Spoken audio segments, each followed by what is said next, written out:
Welcome back to another episode of A Stage of History, the show about troubled game developments eternally retold. Bandai Namco is one of those publishers that we don't discuss as much as your EAs, your Bethesdas, or your Capcom's. But that's not because they don't have their own fair share of mistakes, it's just that they developed 2004's Breakdown, for which I will always give them tons of slack. What is this? What is Breakdown? What I can't give them a lot of slack over is 2012's SoulCalibur 5, one of, if not the most divisive entry in the weapon-based fighting franchise. It has the dubious distinction of causing the longest gap in between sequels, which were coming out at a steady clip all throughout the mid-90s and early 2000s. Apparently, Namco needed a lot of convincing to revive the series after 5's tepid critical and even tepider commercial response. Now, there's a variety of reasons for this, least of all the cursed video game year that was 2012. Which will have and has had a disproportionate amount of representation on this very show. However, the game itself is not blameless. It suffered from a number of setbacks and unfortunate decisions that caused it to appear on our stage today. So grab your katana, axe, or pulsating eyeball sword, because it's time to find out what happened to SoulCalibur 5. Namco's documentary-style, historically accurate fighting game series, SoulCalibur, is an action game which is based on Japanese history. The stages of the game will also be based on famous battles which actually took place in ancient Japan. Always played second fiddle to the mighty Tekken, but that didn't mean it wasn't just as good or didn't have some blockbusting, important releases. While Soul Blade and/or Edge was solid, it wasn't until SoulCalibur, its sequel, where the franchise hit it big, especially on the Dreamcast with a version that improved upon the arcade original in just about every way. This trend continued with SoulCalibur 2, adding Link, Heihachi, and well-known Xbox spokesperson Spawn to the lineup. Oh, and Necrid too, I guess. The series then hobbled around on wobbly legs for some time, culminating in the memorable but often forgotten SoulCalibur Cross Star Wars saga that I sometimes think was a fever dream. Following that and the PSP exclusive Broken Destiny, oh my god, I forgot that Kratos was in that, Namco's SoulCalibur team, which will henceforth be known as Project Soul, were eventually tasked with making a new major entry. But after a variety of very similar releases, there was a desire to do something different and to push the series forward. Now, when you're talking about fighting games and pushing forward, well, that could mean a lot of things. Layering in new mechanics, adding different modes, and obviously designing new characters. But one of the riskiest things you can do is the dreaded time jump. When you decide to pull a Shippuden, you're gonna have one of two outcomes: Tekken 3 or Street Fighter 3 New Generation. Now, to clarify/remind you, New Generation was a disaster for Capcom, I'll get to it one day, whereas Tekken 3 remains the most successful Iron Fist tournament of all time. What do these two threequels have in common? That's right, time jumps. SoulCalibur 5 did much the same, jumping the narrative forward 17 years and getting rid of fan-favorite characters for no particular reason other than to shake things up, I guess. As for which side of the coin this time jump landed on, success or failure, well, it's on this show, so take a guess. Now, most developers know that if you're going to take out beloved characters, in this case Seongmina, Taki, Talum, Sophidia, Killick in moveset form, and even Zasalamel, which made no sense, because he's literally immortal, you have to make up for those absences in some other way. Therefore, I present to you Some Other Way. Younger, nasalier, uncooler characters then popped up to fill those holes in the roster, complete with many of the same moves and, to crib a line, functions. The problem was that Patrolicus, Fira, Zeba, and Natsu weren't exactly warmly received by veteran fans. It's a little weird to want to do something different, but then just kinda do the same thing anyway. Like, why not just make 100% brand new characters? Well, they did. All 2 of them. Zwei and Viola, both featuring new movesets and weapons, were great additions. However, it's these 2 that were positioned as the new main characters, with all events centering around them. Why was that a problem, you ask? Well, These are malfested. They're not even human. They're demons that have sold their souls to the devil. Don't worry, I'll go with you.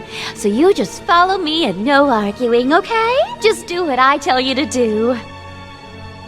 Yes, thank you. What's worse is that these 2 newcomers still managed to gobble up 4 slots on the character select screen. Let me introduce you to the Omega and Alpha variants that nobody asked for. While SoulCalibur does have a habit of featuring clones and recycled movesets as new characters, this was particularly egregious. As for the rest of the roster, well, despite the game taking place 17 years in the future, it didn't seem to actually affect the returning cast in any interesting way, with characters like Ivy, Mitsurugi, and Maxi looking almost identical to past entries, even though they should all be scraping their 50s by this time. No big changes to their movesets or weapons, no grizzled new designs, just the same characters. Really makes you wonder why they even bothered with the time jump at all, because the entire idea of centering everything around these new waffles and cutting out other characters at random with no justification were decisions that Project Soul made on their own. SC5's 2 directors, Daishi Odashima and Haruki Suzaki, were probably put in an unenviable position here because no matter what you do, a percentage of fans will always be pissed with your roster choices. But out of all the fighting games I've covered on this show, and there have been a lot, SoulCalibur 5 handled this the worst. Unfortunately, this was the least of the game's problems though. See, Namco's teams were very busy around this time, not only with games in general, but fighting games specifically, putting the bulk of their effort into Tekken Tag Tournament 2, which unfortunately had its own set of issues, but also took a lot of manpower away from Project Soul. Perennial sunglassed badass Katsuhiro Harada Shut up! Shut up! Shut up and sit the head down! Who had co-directed SoulCalibur 4, wasn't on hand to help, obviously, as Tekken was his priority. This left SoulCalibur in a bad way right from the start, with many of the game's loftier ambitions, especially story content, having to be cut and scaled back to make the game's early 2012 release date. For those that don't remember, SC5 story mode was criminally short, underbaked, and was pretty damn rough in terms of production value. And even with that said, they barely had any time to work on it themselves. Cutscene production was therefore farmed out to CyberConnect to get it all done, and considering how brief it all was, that's messed up. This is the mode that revolves around the aforementioned new generation, with nary a Mitsurugi scruff or Ivy curve to be seen. The original idea that Project Soul wanted, however, was for the game to have you cycle through several different playable characters, but because of what's known as AAA game development, the team were forced to make what they could with what they had. Odashima even confirmed in interviews there was a ton of planned work that had to be scrapped in the end. Our first plan in the storyboards was that every character was going to have their own story, and we actually have that material in our studio, but time-wise, manpower-wise, we weren't able to do it, and only 1/4 of what we planned to do is in the game. Actually, some of those voiceovers were even recorded but never used, and we want to make use of that somehow, but right now, we're not sure we will. Now, he's just referring to the game's main story mode, mind you, that has cutscenes and the like, and not, say, the standard arcade mode most fighting games ship with. I bring this up because the arcade mode also lacks any sort of ending for any character. It just cuts to a results screen. That's how bare bones SoulCalibur 5 was. When you don't even have time to make Mortal Kombat Armageddon levels of endings, with the ability to become anyone, Meat lost his sense of identity and disappeared into obscurity. What? that's when you know your publisher was rushing you. With all this de-emphasis on story content, Namco then decided to pivot slightly and try to position SoulCalibur 5 as a more esports focused game, something the franchise hadn't really embraced before, but I guess they needed to aspire to something. Therefore, the game's overall speed was increased, comeback mechanics were expanded, and bugs and exploits from previous games, especially SoulCalibur 3, were also fixed and refined, although some players bemoan the changes to guard impact and the fact that movement options were now more unsafe. Overall though, these changes were met with positivity, especially the increased speed, making the game feel much snappier and more aggressive than its predecessor. Despite all that, the game never made much headway in the esports space. Shocker there. All of these issues, the understaffed team, the cut content, and the time-constrained work led to a lot of pressure on Project Soul, with some of that pressure being made public when Odashima vented on his personal Twitter. "We'd like to take our time to make the game, but the company's always on our back. I'm nothing more than a salary man." Frowny face. Odashima tweeted this in September of 2011, months before the game was scheduled to release, and the internet ran with it, pointing to the tweet as an ill omen for the game's chances.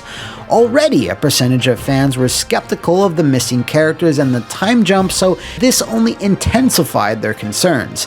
Now, full disclosure, it's hard to find this original tweet, as Odashima's entire account was nuked sometime after the game's release. Now, the big missing piece of the puzzle here as to why the game was so rushed was that they reportedly had not much more than 1 year to make it.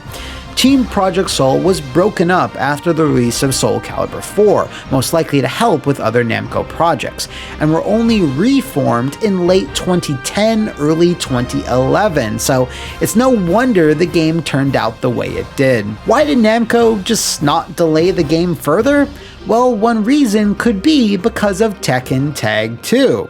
That game didn't perform well in arcades the previous year, so there's a good chance that Namco wanted to rush SoulCalibur out the door before the end of their 2011 fiscal year, which ended in March of 2012. When was SoulCalibur 5 released? Late January, early February, depending on the region. Just enough time for it to hopefully generate some healthy sales numbers, which it didn't exactly do. While more casual single-player loving fans staying away was probably a cause of that, competition was also certainly a factor. Much more hyped fighting games like Street Fighter Cross Tekken and Persona 4 Arena came out just a few weeks after SoulCalibur 5. Now, you can say a lot about Cross Tekken, believe me, I have, but you can't deny it was the most talked about fighting game in the first half of that year, for better or worse. 5 is then the low point for the franchise in terms of raw sales, moving just over 1 million copies across both the PS3 and Xbox 360, which was a far cry from the 2.3 million its predecessor had managed back in 2008. Even the game's DLC was phoned in. No, it was faxed in. Because if you were expecting the cut story content or arcade endings, well, you better have prepared for your soul to sputter and die rather than burn. Instead of all that stuff that Odashima had said was planned, Namco felt it better to just fart out more parts for Create a Soul. If fans were anticipating series favorites to return like Talum or Zas, they got Dampierre. And that's it. Yeah, I didn't even really realize this before making this video, but SC5 only ever got one extra character, which is just unthinkable nowadays. In terms of reviews, the game performed admirably. There were still lots of grumbles about all the cut story content, but since the game played just as well as it ever had, it didn't really seem to affect it too much.